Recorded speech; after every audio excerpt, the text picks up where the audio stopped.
Welcome to the Find My Catalyst podcast. This is a special edition of the podcast. We are going to talk playoff hockey, and a personal friend of mine, Jacquelyn Nicholson, joins me to share our experience in hockey, why hockey is important to us, and we actually give a couple of predictions. Jacquelyn and I met through the Sales Success Summit, and that's Scott Ingram's group, and we have a number of friends in common, folks like David Weiss and Andy Rasick and Camille Clemens and Jeff Bajorek and Dewan, and this group of people that came together there. And I actually was fortunate enough to see Jacquelyn in Austin at Golf and Sales earlier this year. Let's get to the conversation. Jacquelyn, it is awesome to see you as always. I was fortunate enough to be hanging out with you just a couple of weeks ago. How cool was it that we got a group of people who are not hockey fans into hockey in just a short period of time?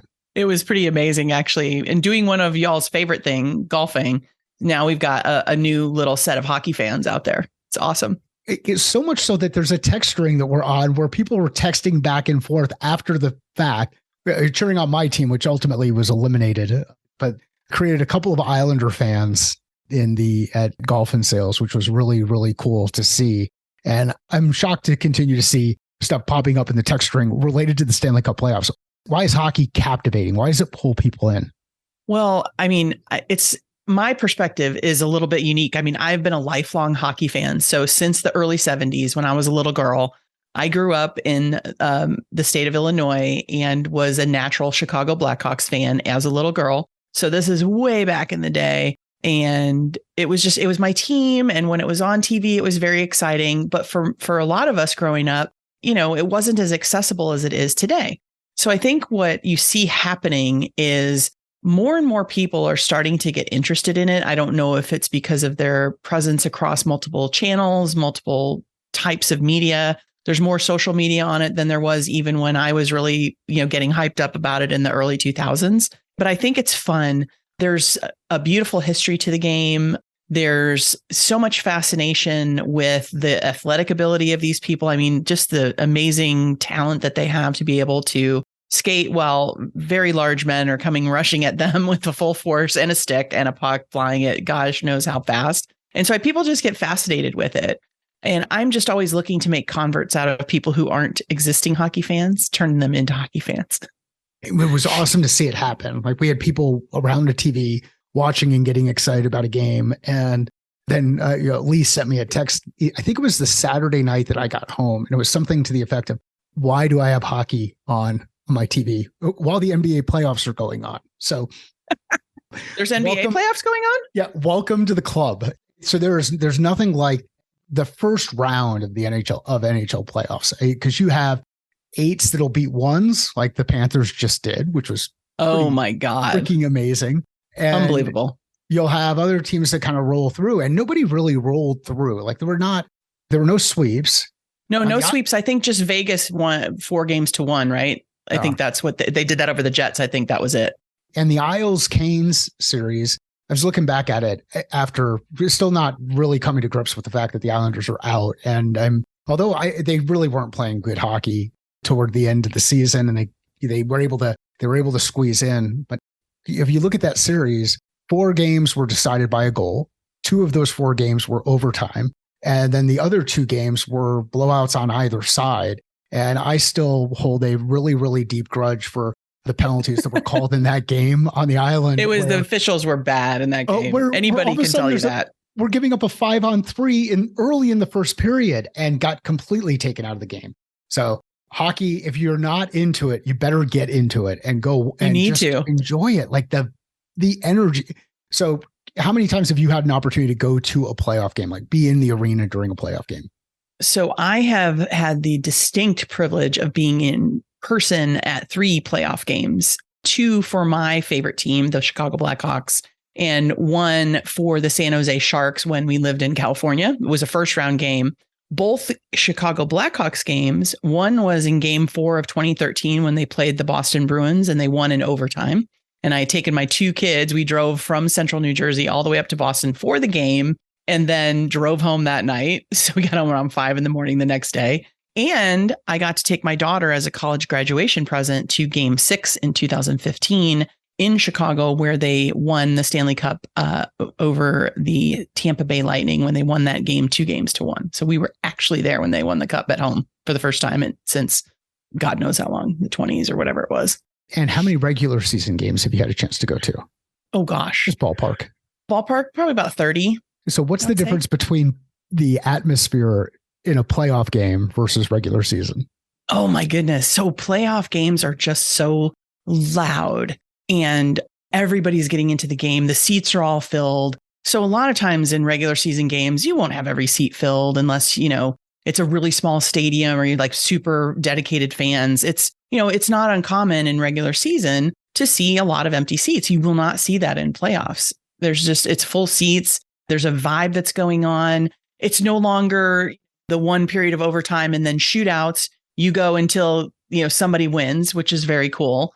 For those of you who don't know what I'm talking about, in the regular season, they'll play like one period of 4-on-4 overtime for, I forget how long it is now. Gosh, 5 minutes. Was it 5 minutes? Yeah, I think so. And then they'll do a shootout.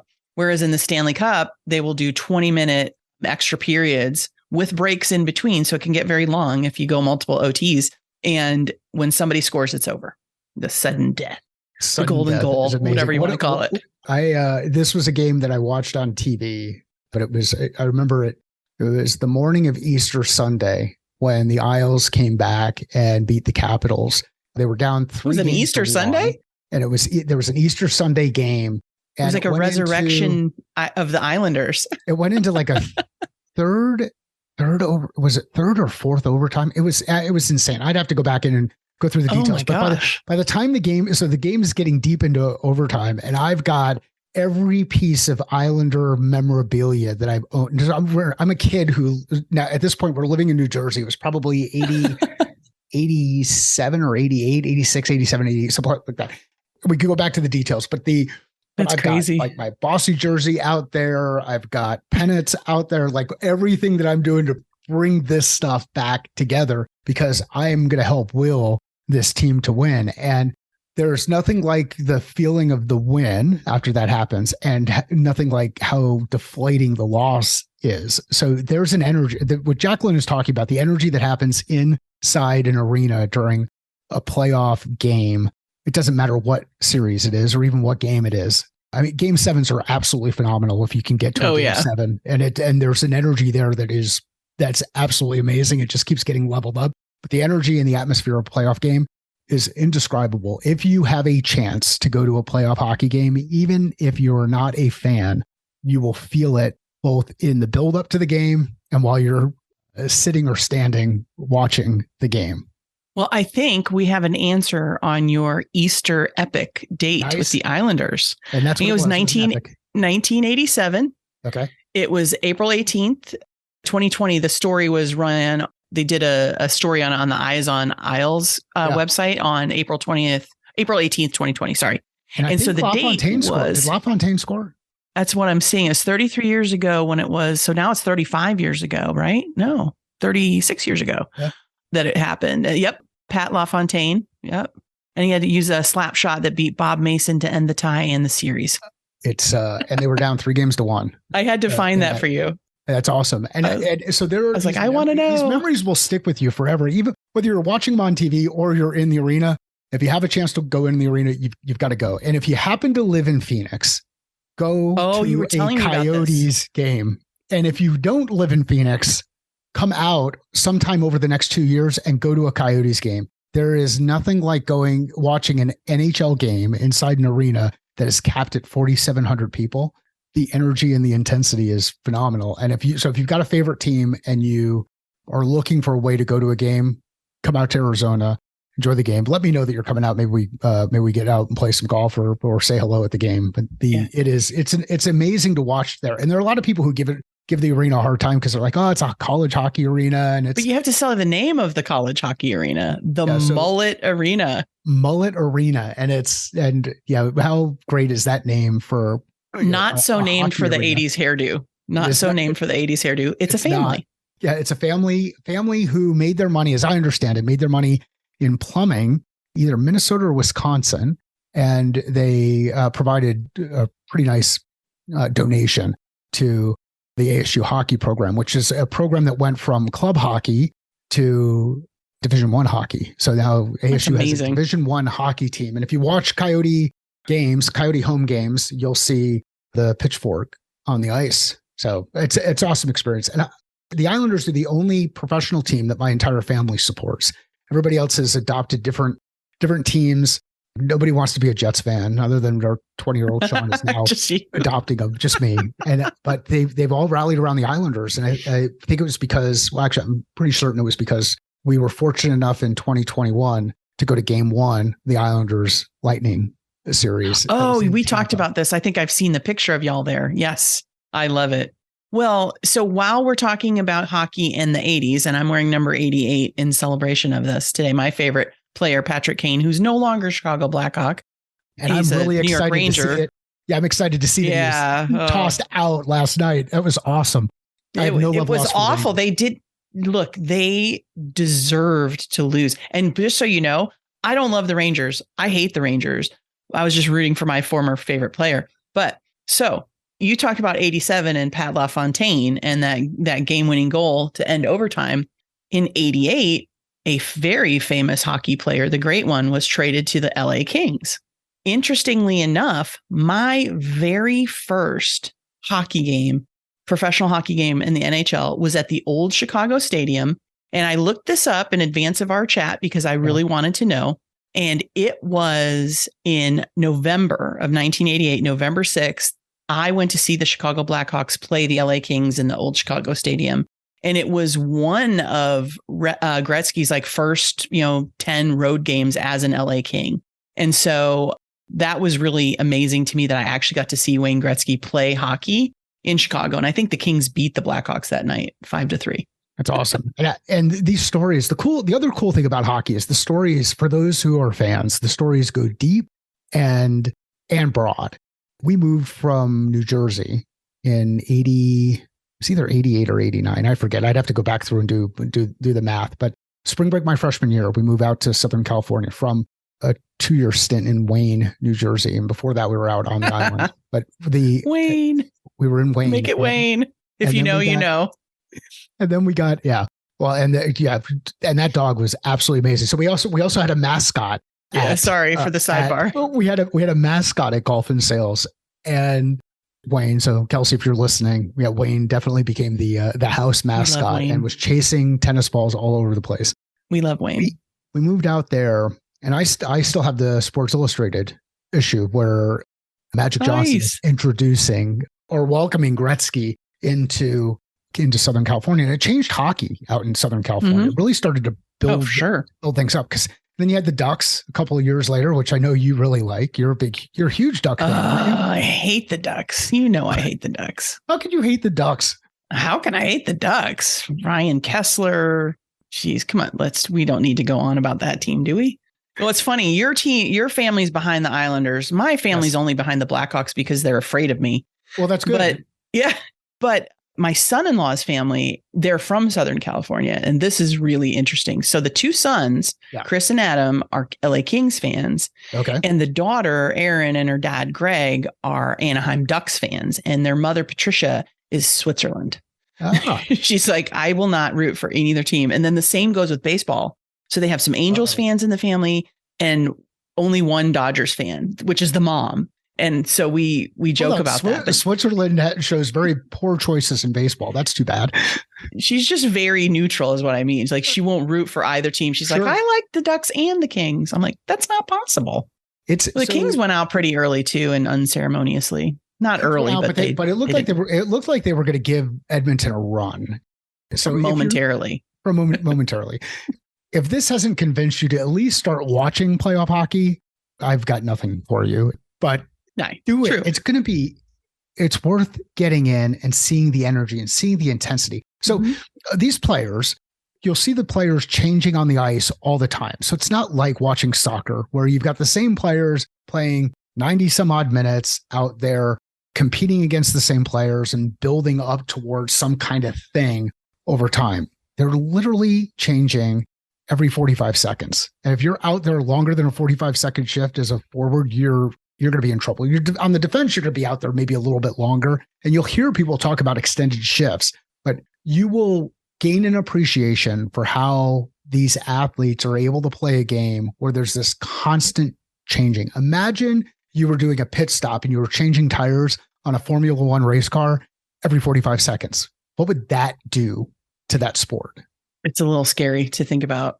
I don't know. To me, and I actually want to kind of tie hockey to sales today, but I have to close with a couple thoughts first. So we need to talk about predictions in just a second.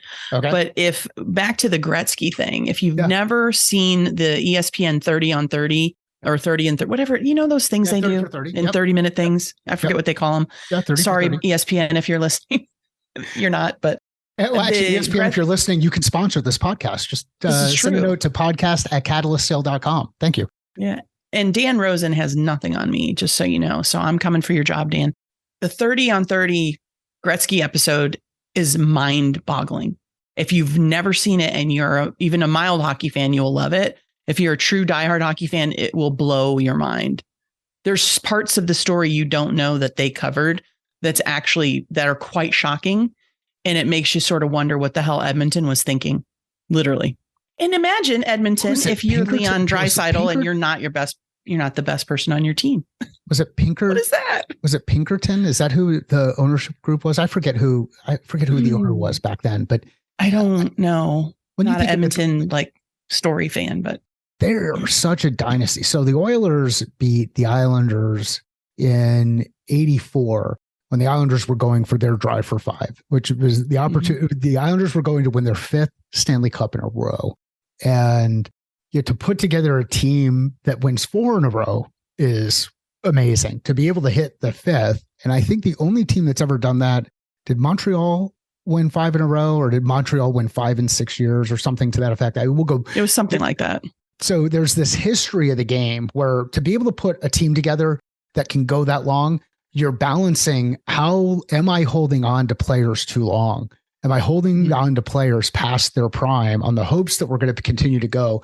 Because if I hold on to too many people and I've only got so many slots on the bench, then what am I doing relative to developing the future of the team? And I think ultimately what ended up happening is the Islanders stayed committed to some of their greats way too long. And even when they transferred over and you had people like a Ray Ferraro and a Patrick Flatley and Pat LaFontaine and some of these newer players coming in, the game had just passed some of the old guard. And one of my favorite players, I've got a couple of Islanders that are favorite players, Mike Bossy, just dealt with. You have a Bossy jersey. I've seen. I have a Bossy jersey, and it's an old, original Mikasa, old Bossy jersey. The thing, I love it. It's been around for a while.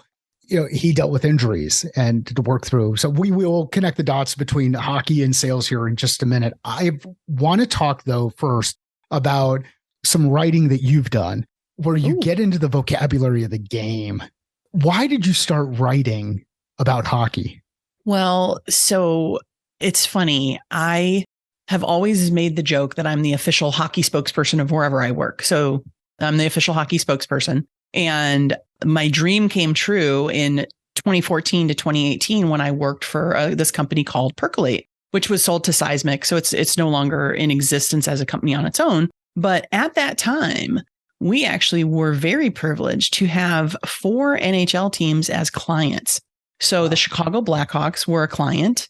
The Ottawa Senators were a client. The New York Rangers were a client. And so were the Pittsburgh Penguins. So it was really fun. And one of the co-founders, James Gross, and I were just huge hockey fans. He was a huge Penguins fan. I was a huge Blackhawks fan. And so we just used to have a lot of good times talking about hockey. And I got this idea that because we had clients in the playoffs, that people at the company should know about it. So I started writing this little newsletter for everybody that I would send out in Slack and over email for anybody at the company that wanted to read it. And so I began by writing these breakdowns of the playoffs and all the round 1 write-ups and round 2 and on and on. And I would also make my predictions, which we'll cover before we pivot to sales later. So I started writing these little newsletters. And then whenever anybody is interested in it, I tend to share them. And you got into vocabulary and you talk about the difference between a jersey and a sweater. And yes, they are sweaters. So there's this. I even called it a jersey, though. It happens. Yeah. Well, and there's this comment, I I think I do the same. Actually, I know I do the same. I think about throwing a jersey on, but they're sweaters. And there's a vocabulary that we have as fans and that people have as players. Like, goaltenders are playing like they're standing on their head.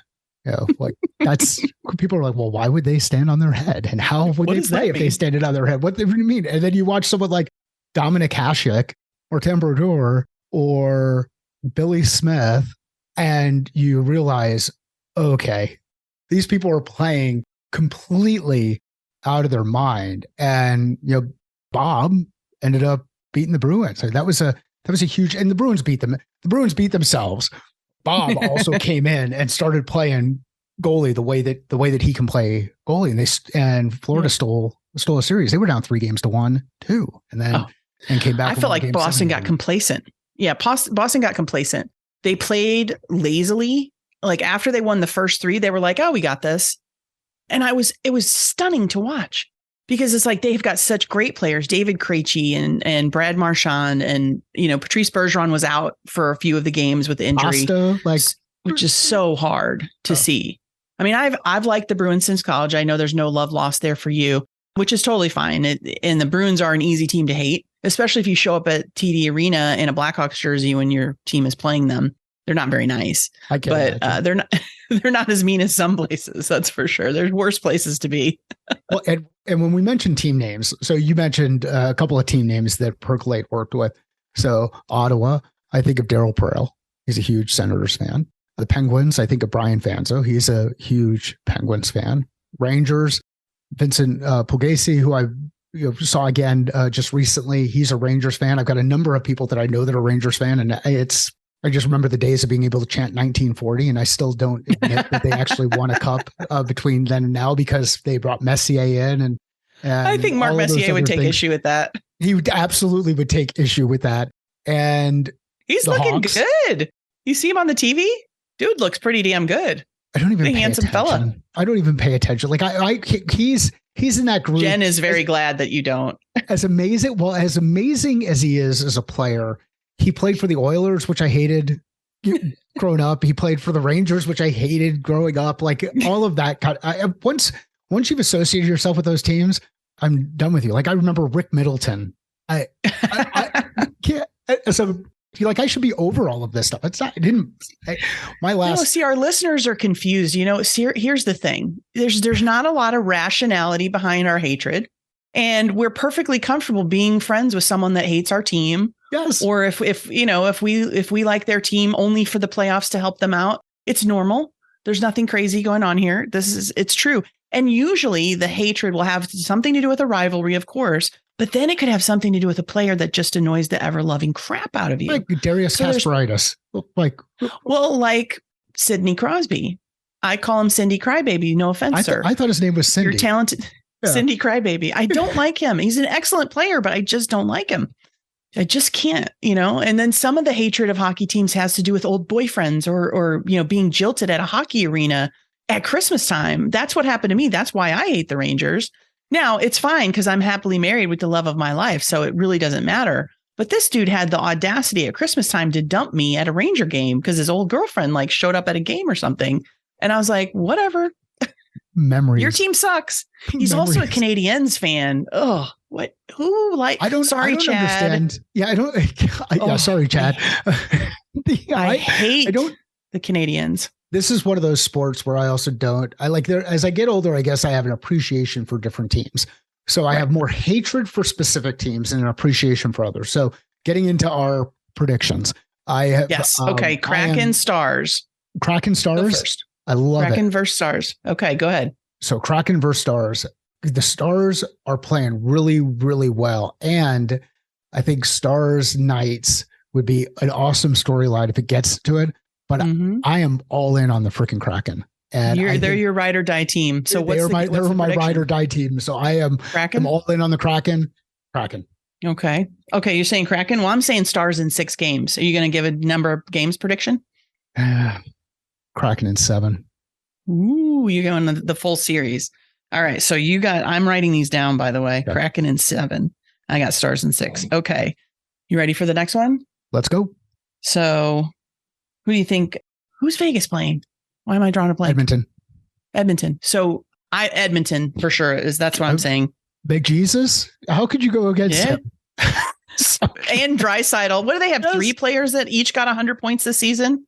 Who's the poor third guy? Nobody remembers. You highlighted it earlier. How's Draisaitl like the number 2 player on the team? I know. He's so freaking good. Edmonton, I wonder if their goaltending fails them, but I think they can put a lot of points up. So I go Edmonton, and I think this is actually going to be a pretty quick series. I'd go Edmonton in 5. I was actually going to say the same thing. I think Vegas is lucky if they win one game. If there was any series that could potentially have a sweep, this is the one, in my opinion. But I think it'll be Edmonton in 5. We both agree. This is very exciting. Look at this. I know. All right. I'm just writing down. What's the next series you want to talk about? So let's go Leafs and Panthers. I know you don't like the Leafs, but who's going to win? I'm going to go with my heart and my will to will the Panthers through. So let's go Kachuk and the Panthers. And wow, I got the Panthers. I think Montreal. I think the Maple Leafs won their Stanley Cup by getting out of the first round of the playoffs for the first time in 20 years. And I think they're done. And I actually would love to see. They're exhausted. I would love to see the Panthers go in and sweep. So I'm going to go Panthers in 4. That is a bold ass prediction, son. I am bold. That is a bold prediction. Oh my goodness. Panthers in 4. What? Let's go. Let's go Panthers. If you're right about that, I'll buy you a nice big steak dinner. Awesome. There's a bet on this one. I'm saying Leafs and so there's a bet on it. So I'll go Panthers in 4. You're going Leafs in. I'm going with Austin Matthews. Leafs in 5. Leafs in 5, and we will have that steak dinner when you come out to go see the Hawks play the Coyotes. There you go. Next year. That's the plan. All right.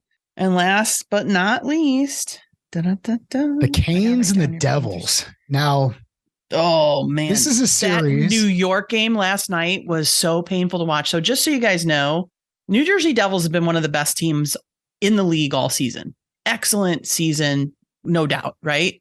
Rangers, got in pretty luckily, right? And I remember no love lost for me with the Rangers either. I just happened to like Vladimir Tarasenko and Patrick Kane very much with all my heart. So I like those players.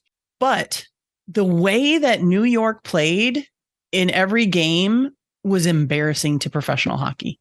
I thought they were so lazy. It wasn't even funny. Last night's game was just awful. They played one good period of hockey, the first period. And then the second period, it was like, I kind of want to go home. It was unbelievable. They went up 2-0 and got themselves into that mode of, we're just going to win the series. And then they just never played after the second game. It was weird. So they deserved to lose. I'm going Devils in 7. I'm going Devils in 7 too, only because I hope it goes to 7. And if I could draw up the perfect scenario, it would be that the Rangers go up 3-0. You mean the Devils? Or excuse me. No, the Rangers go up 3-0 so that they have all of this hope. And then the Devils win the next 4 games in a row in overtime. They just continue to give their team hope. So I would love to see this game go 7. So you want the Hurricanes? You keep saying Rangers, but the Rangers are out. You want the Hurricanes fans to have heart attacks? So you know what? Actually, I'm still. Thank you for correcting me. I completely screwed that up. On the Rangers? I'm still stuck on the Rangers. So no, you know what? Want them to edit this part? No, then we can keep this in because I'm an idiot. So we're going to go ahead and leave this. You're not an idiot. You're just enthusiastic about your Ranger dislike. This is the passion that comes with hockey where you just get completely lost. And I was certain that they were going to be playing each other again. Okay, so Canes and Devils. Don't worry, Larry. We still love you. I don't. Larry Long, Canes fans. I don't. Not at all. Not at all. You don't love Larry? What? We love Larry. I'm not ready to love again because I've lost, and I'm just not ready. I'm just not ready to love again. There's no way the Canes are going to win that series. There's just no way. I don't see the Canes winning the series either. I would say the Devils. Okay, so putting my brain back on, I think the Devils go in and sweep the Canes too. I think the Devils have found their thing with the goaltender and the way that they're playing right now. And I think they got to leave Schmidt in. They go in and sweep. Yeah. Well, it's funny. The Devils played amazing last night. It was a beauty to behold the way they were playing hockey. It was like, wow, look at that. It was. And they had it was to make that the save that was Schneider. Is that what's Schmidt. the goaltender's name? The save that he made late in the third on unbelievable. A screen shot that was put in the perfect place was absolutely awesome, and it just completely demoralized the Rangers who were on the ice when that happened. I think Kreider took that shot. Was it Kreider or Tarasenko? I don't remember. I think it was Kreider, but it was good. It was a good save. Awesome save. Okay, so all right, we've got our predictions. I will say this. I kind of like your sweep idea. So I think the thing with the Carolina Devils series, and I don't know if this is accurate, I just have this feeling. It's like it's either going to be short, it's either going to go sweep like 4 games, or it's going to be the full length. It's one or the other, in my opinion. I'll see if I'm wrong. I don't know. I would say, even though the Islanders didn't play so well as they should have, and I thought they played a really good game 6, really solid game 6 until they played not to lose in the third period. But they played a solid game 6. I don't know. I didn't see anything in Carolina that made me think that Carolina's got it this year. No, so they were very far down in the standings. I think they got in kind of luckily, frankly. Well, talk about this concept of playing. They were a 2. Carolina was a 2. They were the Isles 2? were 7. Huh. So let me ask you a question. What is your opinion on this? So you said something that I say a lot, and I wonder if other folks would like to discuss it or know what it means, is playing not to lose versus playing to win. There's when somebody's doing it. Right. Don't you? Yeah, you throw out the prevent defense, and what does it do? It prevents winning. That happens in football. Oh shit! Yeah, you're right about Carolina. I must have had my mind mixed up on that one. But you're right; they were the second in the league, right behind the Bruins, who are out. The Bruins are out, which is good. On the playing on Colorado's the not out. To lose, that was a shock. Which one was a shock? Colorado was a little bit of a shock. I thought the Avs had a better chance than they did, but the Kraken were playing good hockey though. They just started. They started turning on. Jordan Eberle had a heck of a series. He's an old Islander, so yeah, it's good. I mean, and McKinnon. I think there are things that happen in games that I think completely wreck players and teams. Happened to the Blues, I think, a couple of years ago in their run. What round? I forget. I mean, the thing that jumps out at me is the whole McKinnon getting tripped and then bitching at the referees about how he got tripped, only to have a goal get scored while he's still on the ice. And like, play the game. Don't quit. Don't just, as soon as you're focused on stuff that's happened that is completely outside of your control, you have lost. You are not helping your team. And I understand the emotional stuff. And actually, there are people out there like, well, what do you mean? How do you understand this? You don't play professional hockey. You don't play professional sports. You've never been in this kind of a situation, whatever. I have absolutely been in situations where I've gotten really pissed off about things that have happened that are outside of my control. And as soon as I start focusing on those, things fall apart. And so, yeah. Well, this is a hockey fan podcast. Yep. So not a hockey professional players podcast. So we're allowed to say our opinions on that stuff. We do know as fans, but I think I watched that happen when Crosby, the leader of the Penguins, became unhinged in that first round series against Boston a few years back. Okay. So it had to be I'm guessing it was either 14 or 16 that it happened. And I might have my years wrong. It was somewhere between 2013 and 2016. Actually, it couldn't have been 16. Forgive me. It was somewhere between 2013 and 15. And they were playing Boston in the first round. And Crosby became unhinged during game 2 or 3. And it was just, and you watch the team melt down after that because he couldn't hold his cool against a team he hated so much. And it just all fell apart. And you saw the same thing happen with the Capitals when they would repeatedly lose and not make it past a certain round. And until Ovechkin finally got everybody's shit together, excuse my language, that they were never going to win a cup until he didn't become unhinged when things weren't going his way. So we could all benefit from those lessons. And they apply.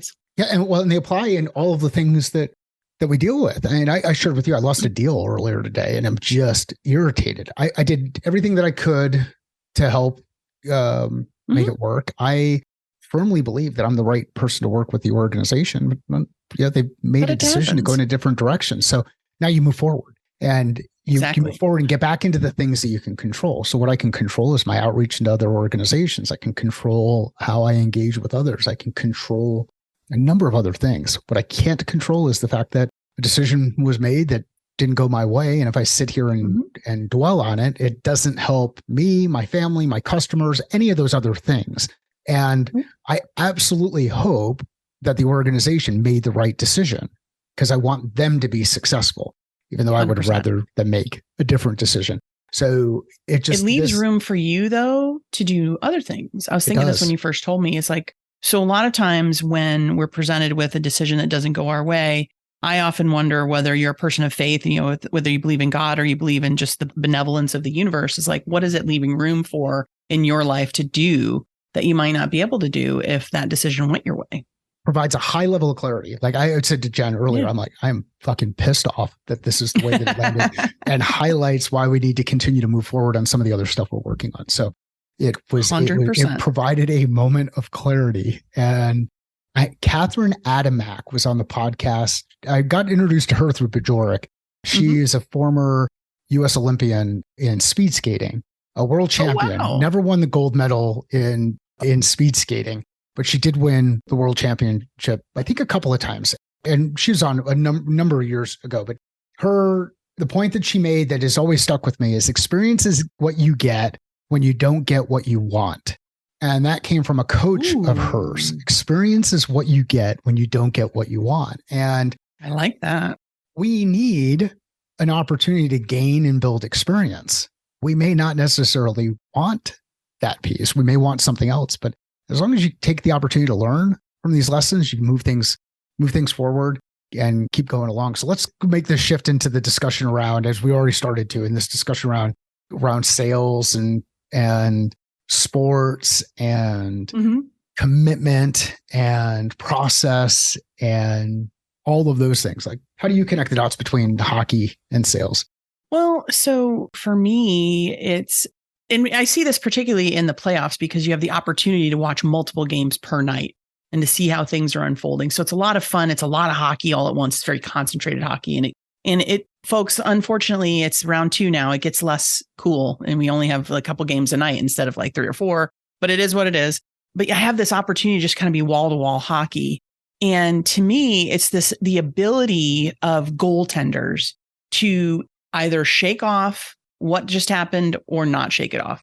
Right. So as a goaltender, keep in mind, they get pucks flying at them, people flying at them. It's like got to be the craziest freaking job in hockey. Right. I've never had a friend who was a goalie. So I've never been a goalie. I was a catcher in softball, but I do know this, that if they get in their heads when something bad happens, they're gone and a coach will pull them out of the game. And we saw a few goaltender shifts in this first round of the playoffs. And so what makes those great goalies, like some of the people from the past that you've mentioned, like a Tuukka Rask or like, Corey Crawford, who I hated from the Blackhawks, but he was a good goalie, like Antiniemi, great goalie, Jonathan Quick from the Kings years ago, great goalie. What makes a great goalie is the ability when things don't go your way to just kind of shake it off and move forward.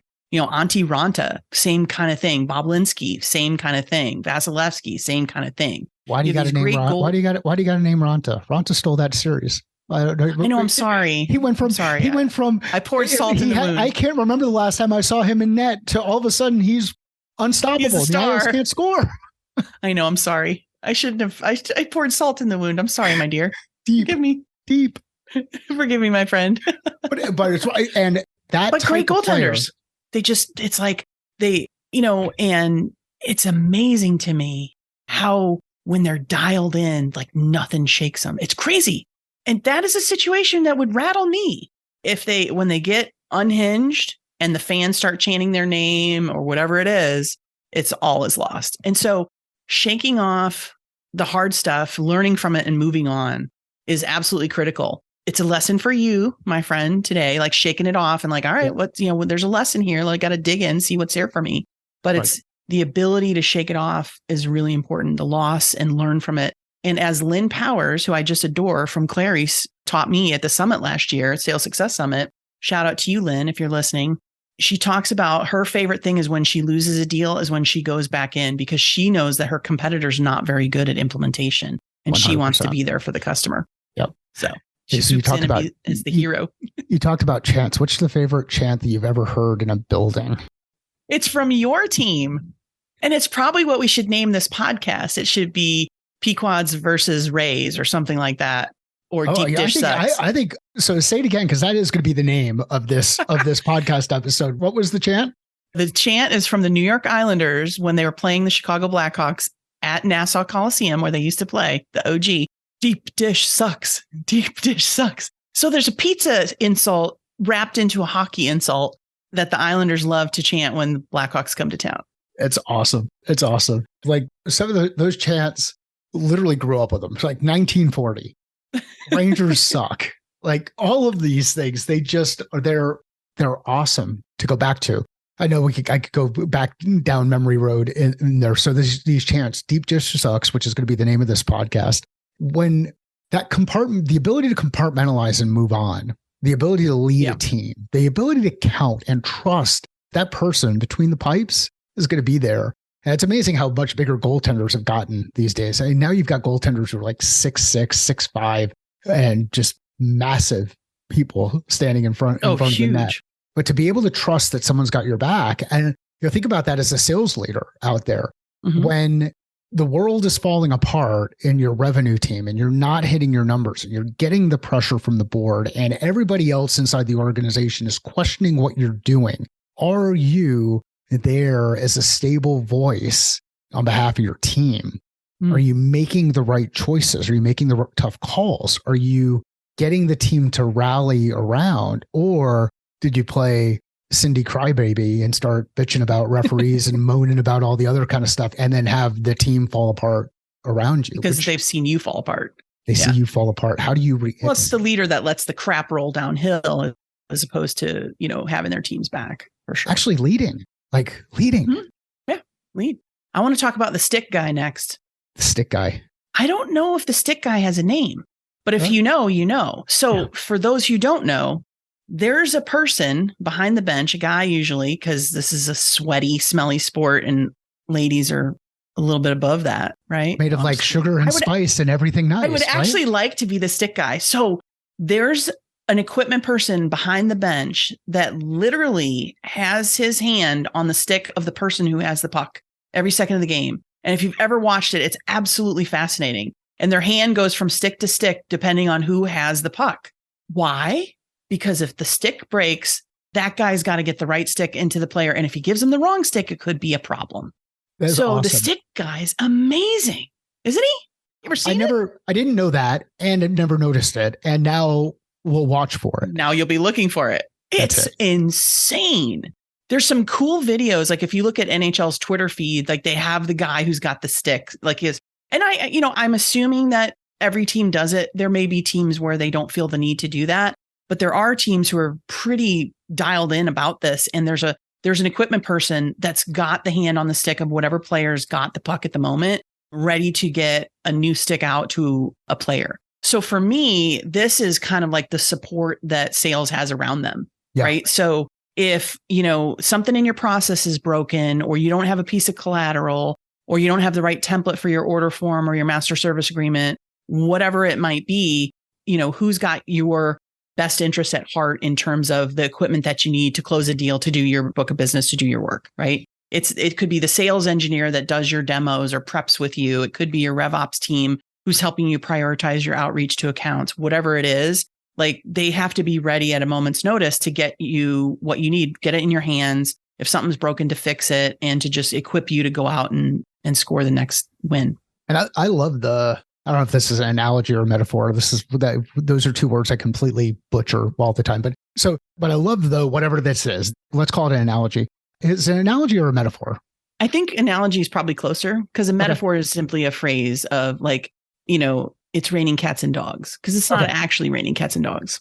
Cool. All right. So the analogy here is, what I love about the analogy is, in order for the stick guy to do his or her job really, really well, you've got to have things set up. You have to have a system. You have to know where everything is. You have to do it by feel, because it's not like you're looking back and forth and going back and forth. I can't imagine the stick guy is operating like he's watching a tennis match.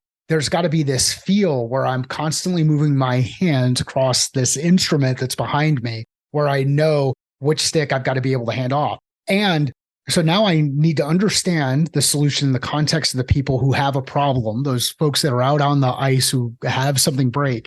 And then at the same time, I need to be able to prioritize, because if it's a defenseman whose stick goes, I've got to get that. I've got to be ready for that to shift over quickly. And you'll notice this when you watch hockey games for you that are new to the sport. If a defenseman loses a stick or a stick breaks, one of the forwards on the ice is going to hand off their stick immediately, because they need that defenseman to have their stick. And that stick is usually a little bit shorter than what the forward's going to have. It's a little bit different.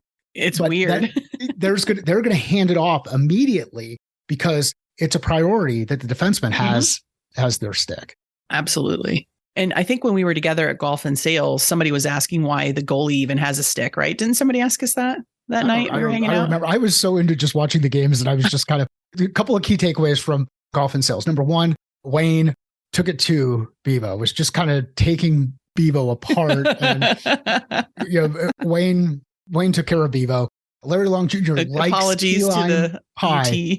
Yes, he does. Like he's a key lime pie guy through and through. And I have no interest in ever seeing mango sake ever again in my life. My favorite moment, though, and you are my top 3 of golf moments ever in the amount of time that I've played the game, was seeing you carry us with a birdie. You had a natural birdie on the golf course. We played your drive, your tee shot, and you sunk the putt and got us a birdie when we needed it. And so those are some of your favorite memories from the event. But yeah, so now I don't remember some of the questions. I was just so deeply into the game, and also wondering why my team was not doing what they needed to. Now, they did win one game while we were out there together. And the following week, I wore the same clothes meaning I saw same clothes. So there's some superstition in this game.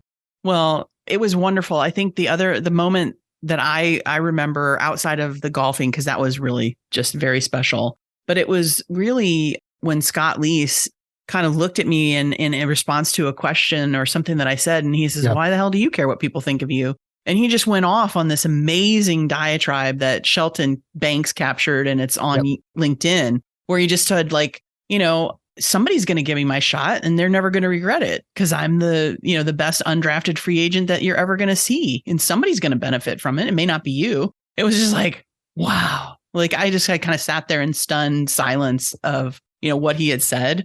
And it made me realize that, like, we are, as sales professionals, as entrepreneurs, people who lead teams, people who are on teams, we're not the sum total of our mistakes. And I thought Sam Jacobs said this really cool a few weeks back. He said, when things were easy and you were selling all the deals and your business was growing like crazy, you weren't some kind of freaking genius.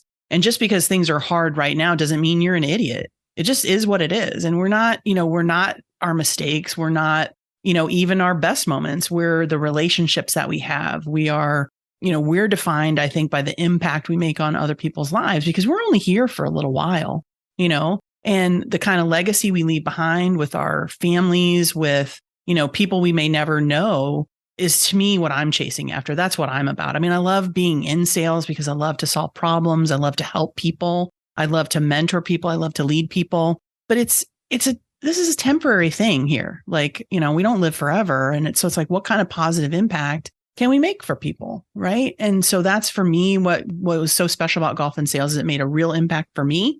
And I'm thinking and seeing, even in just the little bit over a week since we were there, is it's already starting to change. And there's a big mind shift for me, change in my mindset. It's really, you've probably seen it, and it's a good thing. And there's a lot of clarity that I didn't have before. And it's really around, first things first to me. And that's what I'm doing. And the podcast can be called Deep Dish Sucks if there's an asterisk that says, with the exception of Pequods, because Pequods does not suck. I cannot commit to any asterisks. We'll share the feedback with the people who put this together. However, I think there's a high likelihood that there may not be an asterisk in there. You should have Pequods before you say that. I probably should. Thank you for sharing the mindset shift. It's perspective that doesn't happen without being deeply committed to learning and growing, and also having a high level of trust around the people that are in the room who are also deeply committed to learning and growing, because that requires a level of vulnerability that doesn't exist if there aren't those commitments. And I certainly have seen it, and I feel it on my end as well. And I think we would say that across everybody who had an opportunity to participate. And there'll only be one ever opening round, and you were a part of it. I know. Thank you for lucky. Thank you for going, and it was awesome. Being open to having the confidence to invest in yourself and invest in us, and being able to, facilitate or guide through that process. And I love that takeaway from what Scott shared. And what I took away from it when he was talking about that, and had it reinforced last week in an event that I participated in, was somebody gave you your shot. Somebody gave you your ticket. Somebody gave you the opportunity to show up and do the things. Who are you doing the same thing for? Who are you giving a shot to? Who are you passing a ticket on to? Who are you sharing with who's out there struggling with these things that you probably struggled with? And all you needed was one shot, that shot, and you took it, and the opportunity to go in and succeed or fail or learn or gain experience or whatever it is. So I think if you could take a takeaway from this, and Jacquelyn, thanks for inspiring it. Remember those who gave you your shot, who gave you the ticket, and be very, very mindful and intentional on who you give a ticket to and give that shot to, because there are a lot of people out there who, if you just give them one shot, they'll amaze you with what they can do. Absolutely. Send the elevator back down, as Scott says. Send the elevator back down. Yep. Love it. Thanks for having me on today. This was fun. This has been awesome. Where would you like folks to connect up with you and follow you, and maybe even subscribe to a potential new email about hockey that might or may not be coming out over the course of the next little bit? Where should people go? I might have to start a Substack. We'll see. For now, you can find me on LinkedIn. At the end of the URL is Jacquelyn-Nicholson, and it's with a Y. So JACQUELYN-Nicholson. If you're trying to find me, there's a snarky black and white picture of me as my profile picture, which should help you find me. I know. We'll leave links in the show notes. I would love to see you write, even if you don't do it on Substack, you just write something related to the hockey emails that you've shared, because your writing is amazing and it resonates with people who know. And if you know, you know. And then you start to feel this connection with a group of people. So I would love to see you write more about this in whatever way, shape, or form it happens. And I absolutely do think that you should start a newsletter around it. It's hard to do it just this late in the season, but there's always going to be opportunities to chat about these kind of things as things build up. If you know someone who would find value in this conversation, please share it with them. Either someone who's becoming a hockey fan or is a hockey fan, share it with them. Someone who's trying to figure out their way in sales, business, or life. There's some stories that came up in here that I think would really help them. Let Jacquelyn and I know via LinkedIn. Sales is a thinking process. Business is a thinking process. Life is a thinking process. How are you thinking differently about your process?